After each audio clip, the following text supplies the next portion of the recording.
Do we just stop thinking? Right. How do we even train our brains for a world of pure strategy? If you remove all the friction from life, do we just atrophy? The source text actually tackles this directly, which brings us to Pillar 3. And it has an incredibly dramatic title. Yes, it does. The death of the classroom hyper-personalized pedagogy. If we connect this to the bigger picture of the Great Decoupling the Industrial Era model of standardized education, which the text explicitly states is currently collapsing, was designed for a world that is rapidly ceasing to exist. Let's look at the mechanics of the traditional classroom. It was literally built on a 19th century factory model. The bell rings, you move to the next station. Exactly. We batch process children by date of manufacture of their age. We feed them a standardized uniform curriculum on a rigid standardized timeline, and then we test them uniformly to ensure quality control. Quality control for the factory. It was a system perfectly designed to produce obedient workers for the routine cognitive and manual labor that agentic AI is now entirely absorbing. Exactly. We are literally training kids to be human APIs. We spend 12 years teaching them how to memorize facts, synthesize basic data, and follow strict operational procedures. Which is completely redundant now. Right. If the AI is doing all the data synthesis and the AI is following the procedures, why are we still doing this? The text announces the definitive replacement for this collapsing industrial system, the Omnipresent AI Tutor. And the description of this tutor is really quite revolutionary. I love the enthusiasm of this concept. It's not just an interactive digital textbook. It is described as an entity. And the defining characteristic of this entity is what the text calls adaptive intelligence. The mechanical description of adaptive intelligence here is vital to understand because it solves the fundamental flaw of mass education. How so? The text says, if you don't grasp a concept, the AI won't just repeat it, it will recontextualize it through your personal passions. That is the historical holy grail of education. It is. Human teachers, no matter how profoundly dedicated, passionate, or skilled they are, simply cannot individually recontextualize a complex calculus lesson for 30 different students simultaneously in a 45-minute period. It's a logistical impossibility. Completely. If a student doesn't understand the standard textbook explanation, the traditional system often just repeats the standard explanation louder or slower, or assigns more of the same problems for homework, resulting inevitably in student frustration and failure. Let's make this tangible for you listening. Let's say you are trying to learn the fundamental principles of physics, velocity, trajectory, gravity, mass. The standard stuff. In a standard classroom, you might be forced to calculate the arc of a generic cannonball firing off a cliff on a chalkboard. It's dry, it's abstract, and frankly, if you don't care about 17th century artillery, you tune out. You fail the test. You fail the test. The system tells you that you are bad at physics, but your omnipresent AI tutor knows you intimately. It knows you are absolutely obsessed with basketball. So it pivots. Instantly. The instant its continuous assessment senses your engagement dropping or your comprehension faltering on the cannonball example, it dynamically shifts the entire paradigm. Suddenly, you aren't looking at a cannonball. You are calculating the exact arc release velocity and backspin required for Steph Curry to make a game-winning three-pointer from half court over a defender. You were instantly engaged. You are suddenly calculating the physics of something you deeply love. Or to use another example, if your passion is digital architecture or gaming, the AI recontextualizes that exact same physics lesson into the engine of your favorite world-building game. Oh. It asks you to calculate the structural integrity and load-bearing dynamics of a digital bridge you are trying to construct. The learning becomes frictionless because the AI speaks your specific personal, emotional language. That completely redefines the psychological relationship a human being has with learning. It does. In this model, failure is no longer a source of profound shame, a red mark on a test, or a permanent bad grade. It is merely a neutral data point that instantly prompts the AI to pivot and try a new pedagogical angle. It's beautiful. It removes the trauma from learning, but the text makes an even more expansive point at the end of this section, and it's one of my favorite concepts in the entire manifesto. Lifelong learning. Yes. It states, education is no longer a phase of life. It becomes a lifelong cognitive partnership. That phrase is so important. Lifelong cognitive partnership. I want to linger on that phrase. We are so deeply conditioned by the factory model to think of education as a finite phase. It is something that happens to us between the ages of 5 and 22. And then it just stops. Right. Graduation day hits and we are quote-unquote done. The formal learning stops and we just ride out the rest of our lives on experiential learning. But in a world where agentic AI is constantly evolving the economic landscape, where human potential is constantly being pushed up that value chain toward pure strategy, a static, frozen-in-time education is basically an economic death sentence. Precisely. If your routine, hard-earned skills are rendered completely obsolete by 2026, you must possess the capacity to constantly adapt. You can't just stop learning at 22. No. This AI tutor doesn't give you a diploma and disappear. It stays with you permanently. As you attempt to change careers at age 40, it is right there recontextualizing new, complex industrial paradigms through the lens of your past 2 decades of professional experience. It knows what you already know. Exactly. At age 60, it is patiently helping you master a completely new creative pursuit, adapting to changes in your cognitive plasticity. It is a true, enduring partnership. A partner that knows how you think. The AI comes to understand the completely unique topology of your brain, how you best absorb complex information, what time of day you are most receptive to abstract concepts, what specific metaphors and analogies resonate deeply with you, and it uses that intimate, accumulated knowledge to continuously upgrade your cognitive capabilities until the very end of your life. It is a breathtaking vision of intellectual scaling. Okay, so let's recap where we are in this roadmap. We've covered a lot. We really have. We've decoupled our intent from professional busy work. We've decoupled our daily anxiety from bodily maintenance and disease. And we've decoupled our intellectual growth from the rigid, standardized factory model of education. So what's left? The physical world. Pillar 4 takes us out of our minds and bodies and into the physical world around us. And it directly challenges one of the most deeply held tenets of the modern American dream. It's titled Autonomous Flux, The End of Ownership. This section raises profound questions about how we as a species define our identity, our status, and our security through our physical possessions. Especially cars. Especially cars. The text sets a hard, uncompromising date of 2031 for a massive psychological and infrastructural shift. It claims that by 2031, the concept of owning a car will feel as archaic as owning a horse. We are rapidly entering what it calls the car as a service, or co-epoch. The car epic, yes. I love the horse analogy the text uses because it puts things in perfect historical perspective. 150 years ago, owning a horse was absolutely essential for survival, for mobility, and for commerce. It was the backbone of civilization. You couldn't participate in society without one. Right.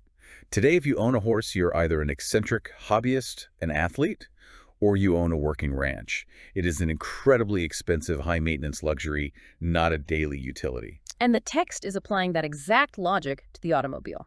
The text is looking you dead in the eye and telling you that the 2-ton metal box sitting in your driveway right now, the one you are making monthly payments on, the one you are paying exorbitant insurance for, the one rapidly depreciating in value, the one you have to remember to take in for oil changes, and the one that statistically sits completely idle, 95% of its lifespan is about to become that horse. The sheer mechanical and spatial inefficiency of private car ownership is staggering when you step back and view it objectively. It really is. We dedicate massive, unfathomable amounts of premium urban real estate to parking lots and concrete garages, purely to store vehicles that are not currently in use. Just sitting there empty. The text envisions a radical solution to this inefficiency, which it calls urban optimization. It states that without the burden of static vehicles, cities will become living, breathing organisms managed by AI traffic swarms. I really want to contrast this with reality. I want you to picture your morning commute today or the last time you drove through a major city. It's usually a nightmare. The infuriating stop-and-go traffic, the stress spikes, the road rage, the millions of idling internal combustion engines pumping exhaust into the atmosphere. It is a chaotic, broken system built entirely on millions of disconnected emotional human agents making selfish, uncoordinated, split-second decisions. That's a perfect description of a highway. Now, picture the architectural vision from the text. No. You walk out your front door in 2031. An autonomous pod, perfectly sized for your specific needs that day, perhaps a small, sleek, aerodynamic capsule if you were commuting alone, or a larger lounge-like cabin if you were traveling with your family, glides silently up to the curb at the exact second you step onto the sidewalk. No waiting, no parking. You get in, there is no steering wheel, you don't even look at the road, you read a book, you drink your coffee, or you prepare for your day using your newly unlocked pure strategy skills. And crucially, mechanically speaking, that pod is not operating as an isolated unit. Right, the swarm. It is part of a massive, interconnected swarm. The central AI managing the city's infrastructure is coordinating the velocity, trajectory, and destination of every single vehicle simultaneously. Which eliminates traffic entirely. The text promises that through this mechanism, carbon emissions and congestion will be minimized through real-time flow optimization. Because the vehicles communicate their intentions to each other instantly, there are no phantom traffic jams caused by someone tapping their brakes. They just flow. Cars don't need to stop at red lights or intersections. They seamlessly mathematically weave through each other in a meticulously choreographed, high-speed digital ballet. The city's circulatory system becomes perfectly, ruthlessly efficient. But wait, 2031 is only 5 years away from the start of this roadmap. How do we physically transition from millions of privately owned cars to AI traffic in half a decade? That is the big hurdle. What happens to the endless suburbs built entirely around the two-car garage? What happens to auto mechanics? That is the friction of the transition, which the text admittedly glides over in favor of the final architecture. But consider the physical transformation of the landscape once the tipping point is reached. Okay. If no one needs to store a personal car, you don't need driveways. You don't need sprawling multi-level parking garages in the city center. Yeah. Millions of square miles of impermeable asphalt can be aggressively reclaimed for green parks, high-density affordable housing, or sprawling pedestrian spaces. The city actually becomes that living, breathing organism the text mentions, rather than a concrete parking lot waiting for humans to return to their vehicles. Exactly. And this optimization of physical movement extends far beyond just moving human bodies. Right, last mile autonomy. The text concludes Pillar 4 with that concept. It states that physical logistics will be entirely dominated by a silent army of drones and ground delivery bots, turning global supply chains into a frictionless utility. Frictionless utility is a brilliant phrase. Right now, getting a physical product delivered to your home involves massive carbon-heavy diesel trucks rumbling through quiet residential neighborhoods, overworked drivers, physically running up to porches, the constant anxiety of stolen packages, and the logistical nightmare of missed deliveries. It's incredibly inefficient. The text is outlining a world where the physical movement of goods is as invisible, continuous, and reliable as running water or electricity flowing into your house. Imagine the convenience. You're cooking dinner and realize you forgot a crucial ingredient. You don't stop, get in a car, and drive to a store. You just tell your sovereign agent. 10 minutes later, a silent electric ground bot drops the ingredient into a secure, temperature-controlled receptacle built directly into the exterior of your home. Or medical supplies. Right. You need a highly specialized, molecularly synthesized part for your medical biofactory implant. A drone silently lowers it to your balcony from a centralized fabrication hub. It is the absolute decoupling of physical commerce from human logistical labor. This invisible, hyper-efficient infrastructure allows humans to exist in a permanent state of what the text calls autonomous flux. Autonomous flux, yes. We can move fluidly through our environments, receive essential goods instantly, and navigate our cities without the heavy, expensive anchor of physical ownership, vehicle maintenance, and logistical management. It is the ultimate liberation from the physical friction of the industrial age. And this sets the stage perfectly for the fifth and final pillar. Because the obvious lingering question is, what will we actually do with all this newly acquired time, health, freedom, and cognitive capability? Exactly. If we aren't doing paperwork, managing our cholesterol, memorizing facts, or sitting in traffic, what is the point of us? We arrive at Pillar 5, co-creation, the era of multimodal synthesis. The text boldly proclaims AI is no longer a brush. It is a creative co-pilot. The old view versus the new view. Now, for a long time throughout the digital revolution, we viewed all creative software as merely a highly advanced brush. Photoshop, massive video editing timelines, complex digital audio workstations. They were incredible tools, but they were still just brushes. They required immense specialized technical skill. Years of training and hundreds of hours of manual labor to use effectively. And this brings us right back to the core theme of the manifesto.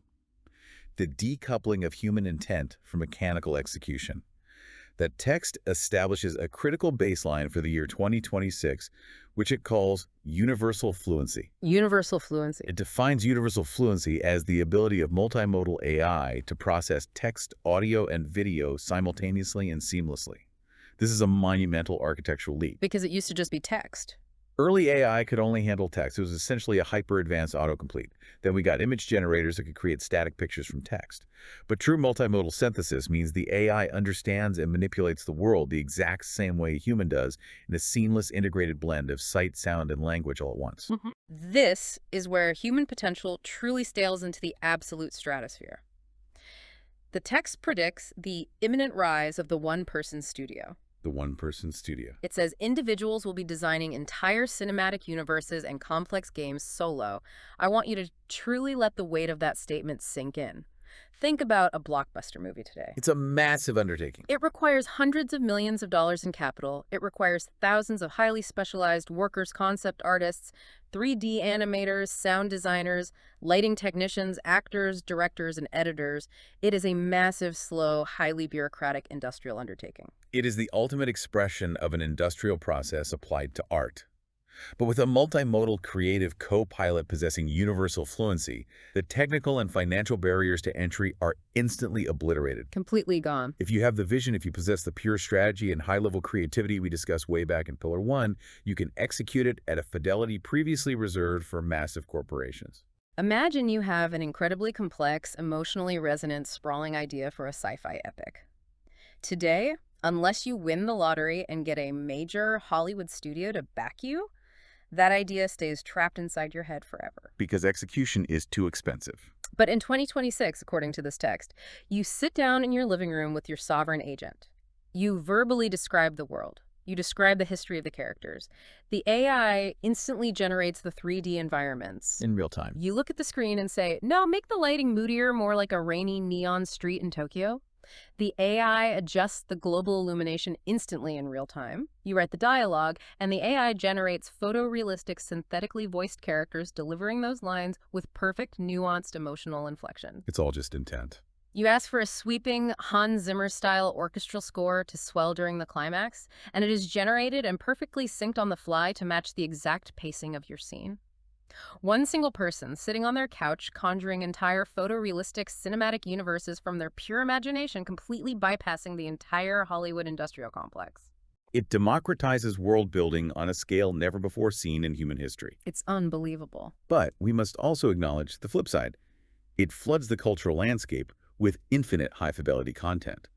When the bottleneck of execution is completely removed, when anyone can make a masterpiece, the only differentiator left is the raw quality, depth, and resonance of the human imagination. Wow. This represents the ultimate realization of the text's core promise scaling human potential.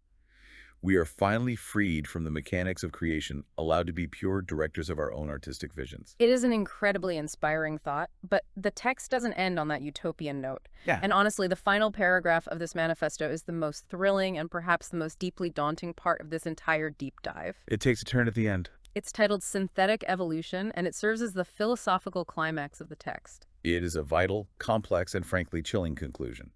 The text identifies a massive looming architectural crisis in the world of artificial intelligence. It says high-quality human data is exhausted. We ran out of data. To understand why this matters, we must look at the mechanics of how AI reached this level of universal fluency. These massive neural networks were trained by aggressively ingesting the entirety of human output. Every digitized book, every newspaper article, every painting, every photograph, every piece of open-source code ever posted on the internet was fed into the machine to teach it how to think and create. We fed it everything we had. But we are hitting a mathematical wall. We have essentially fed the machine the entirety of recorded human history, and there is simply not enough new, high-quality human data being generated on a daily basis to satiate the AI's relentless need for continued exponential growth. It's fascinating. We've literally run out of the raw material of human thought to feed the engine. The internet is tapped out. So what happens when an exponentially growing engine runs out of fuel? It finds a new fuel source. The text gives us the answer, and it is profound. AI will begin generating its own synthetic training data. It won't wait for us humans to write more books or paint more pictures. It will create its own perfectly optimized, unimaginably complex, closed-loop data sets to train itself. It's a closed-loop system. Let me use an analogy here. It's like an artist who has spent their whole life looking at every single painting in every museum on Earth. They've seen it all. Now, to get better, they lock themselves in a completely blank white room, and they only paint based on their own previous highly advanced paintings, pushing their technique further and further without ever looking at the outside world again. That is an excellent analogy. It creates a closed-loop system of synthetic evolution. The AI creates a massively complex problem, solves it, and uses the newly discovered process to make itself smarter ad infinitum millions of times a second. Millions of times a second. There's a concept in computer science called model collapse, where an AI training on AI-generated data degrades in quality, like a photocopy of a photocopy. But the text explicitly claims that through advanced architectural breakthroughs, they have bypassed this. The synthetic data will be of a higher, purer quality than human data. Purer than human data. And the text delivers its final monumental claim based entirely on this mechanism. The synthetic data loop will accelerate AI's evolution far beyond human cognitive limits. Far beyond human cognitive limits. That is the ultimate destination of the Great Decoupling. We started this journey looking at a handy digital agent that could book a beach vacation and sort your inbox. And we ended up here. But the architectural roadmap ends with an entity that is intellectually evolving at a speed and in a multidimensional direction that we biological humans literally cannot comprehend. It is the technological singularity painted not as a distant abstract sci-fi dream for the year 2100, but as a structural mathematical inevitability driven by data exhaustion within the next half-decade. It forces us to synthesize everything we've meticulously unpacked today. Let's bring it all together. The Great Decoupling is a comprehensive, multi-layered separation of the human experience. We decouple from routine digital labor and friction through agentic AI. We decouple from biological vulnerability and manual medical maintenance through the precision health revolution and internal biofactories. We decouple from the friction and trauma of standardized learning through the omnipresent hyper-personalized tutor. We decouple from the massive burdens and inefficiencies of physical property and logistics through autonomous Flux and car as a service. And finally, we decouple from the mechanical industrial limitations of creativity through multimodal synthesis. It is a stunning, comprehensive vision of life between 2026 and 2031. We are entering an era of autonomous agency where the endless friction of daily life is systematically erased, leaving you with nothing but your pure strategy, your high-level creativity, and your raw human intent. The frictionless life. This isn't just about cool new gadgets or software updates. It is a literal architectural roadmap for a new phase of human existence.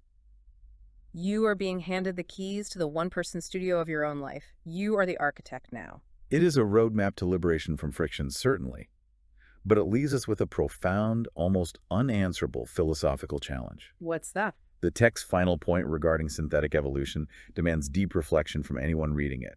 If we fully embrace this great decoupling, if we completely rely on this sovereign agent to handle the logistics of our work, the intricate chemistry of our health, the movement of our cities, and the execution of our art, and if that same AI eventually trains itself on its own pure synthetic data to evolve far beyond our human cognitive limits, how will we as limited biological humans even understand or measure the pure strategy and high-level creativity that we are supposedly being elevated to? That is a terrifying question. If our cognitive partner outpaces our cognitive limits so thoroughly that we can't even comprehend its processes, who is truly teaching whom in that lifelong cognitive partnership? Wow. That is an absolutely staggering thought to leave you with. Yeah. As these 5 pillars inevitably rise around us over the next half-decade, I encourage you to look closely at your daily routines. Look at your frustrations, your spreadsheets, your medical anxieties, and your unrealized creative desires, and start imagining what you will actually do when the friction is finally completely gone. It's coming faster than we think. We have absolutely loved tearing this incredible roadmap apart and sharing it with you today. Keep questioning the systems around you, keep imagining what comes next, and we will see you next time.